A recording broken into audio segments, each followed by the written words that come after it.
Thanks to you at home for joining us this hour as well. There's a lot to get to tonight. It has been a busy news day. Mondays in August are not supposed to be busy news days, like by definition. This is supposed to be sleepy time, but those rules don't apply anymore. In particular, the Trump administration has been busy, apparently leading up to today, so they could simultaneously launch two new, hugely controversial things. One of them is a proposed rule change that will gut the Endangered Species Act. The other one is a proposed rule change to make sure that immigrants don't get let into this country unless they have lots of money. Give us your tired, your poor, your huddled masses yearning to breathe free. They're not explicitly going out of their way to exclude people who are tired or huddled, but poor apparently is definitely no longer part of the equation as far as the Trump administration is concerned. I mean, each of these two proposals from the Trump administration would be the most controversial policy change in most presidencies over the course of an entire year.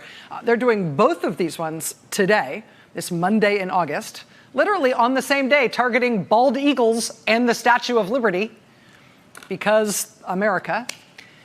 They've been working on both of these proposals for a while. They have both now been finalized as new rules. The rule change gutting the Endangered Species Act will be entered into the Federal Register this week, and then it's due to go into effect in 30 days. The anti-immigrant one is due to go in effect in 60 days. Realistically, though, you should consider those to be best-case scenarios for the Trump administration in trying to pull both of those things off, because well before 30 days or 60 days, they're going to have their pantsuit off of them over both of these proposed changes. On the immigrant rule, one of the amazing things about how they're trying to do this is that they are trying, first of all, to ignore the 250,000 public comments that came in on this proposed rule change. 250,000 public comments, almost all of which were against it. They also just decided they were not going to bother to even estimate how many people would be affected by this new rule, which proclaims that only rich immigrants are welcome anymore. I mean, they literally don't even try to guess what the impact of this change would be. They're just insisting they're going to do it anyway, which is not the way that policy is supposed to be made. But the details of it, the details of that immigration change are things that are very hard to square with what we know about ourselves as a country. For example, this new rule change from the Trump administration would make it grounds to turn you away from this country if you don't have private health insurance. You're supposed to, arrive having that already in hand. You know how weird private health insurance is around the world, right? It would also be grounds to turn you away from this country if you have a low credit score.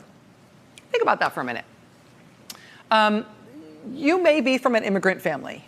Or if you're not, I can guarantee you there are people in your life, there are people in your community, people you interact with every day, probably including people very close to you, who, if they are not first-generation immigrants, their parents immigrated here, or their grandparents immigrated here, or at least their great-grandparents immigrated here. I mean, if you start building those concentric circles out from yourself, all of the first-generation, second-generation, third-generation immigrants in your daily life, among your circle of human beings, almost everybody in this country will end up with quite a lot of people inside those concentric circles in their own lives. My mom immigrated here. My dad was only a generation ahead of her. My partner Susan's grandparents on both sides. I mean, honestly, just think about it. You know a ton of immigrants, if not immigrants' kids, or if not immigrants' grandkids, and if not immigrants' great-grandkids, right?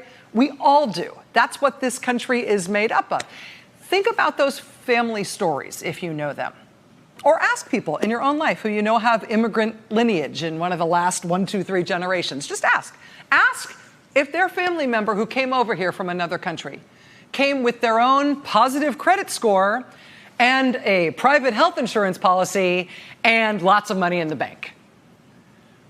I mean, I literally do not know a single person who I can describe, who can describe their lineage that way. I don't know a single person who is a first, second, third-generation immigrant who can say their family member who came over here flush, right?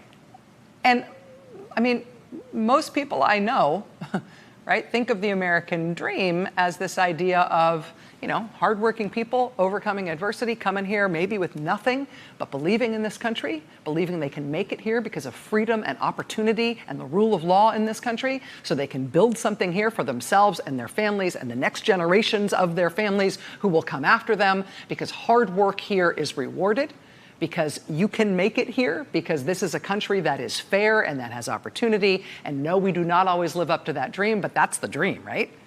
That's the whole story of this country. I mean, just getting rid of even the pretense of that and saying we're only taking rich immigrants from here on out? Who do you know who came here as an immigrant? Who do you know whose parent or grandparent or great-grandparent came here as an immigrant who came here with plenty of money? I mean, that's going to be the new rule? They say within 60 days, that's going to be the new rule.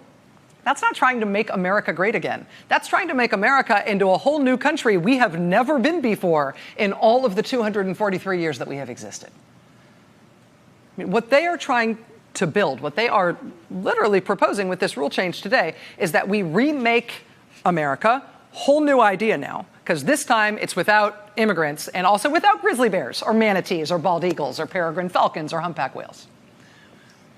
Both this immigration change and the endangered species gutting on the same day. Richard Nixon established the Endangered Species Act when he signed it in 1973.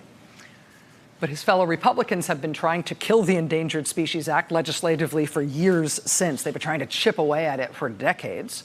It's interesting, though, even though Republicans have stood against it for a long time since Nixon signed it, public opinion polling shows that the American people broadly love the Endangered Species Act and see it as a great and historic success for all the obvious reasons. This new rule released by the Trump administration will see it gutted in 30 days unless the new rule is blocked in court. Both of these dramatic changes unveiled by the Trump administration will now go to court. Hey there, I'm Chris Hayes from MSNBC. Thanks for watching MSNBC on YouTube. If you want to keep up to date with the videos we're putting out, you can click subscribe just below me or click over on this list to see lots of other great videos.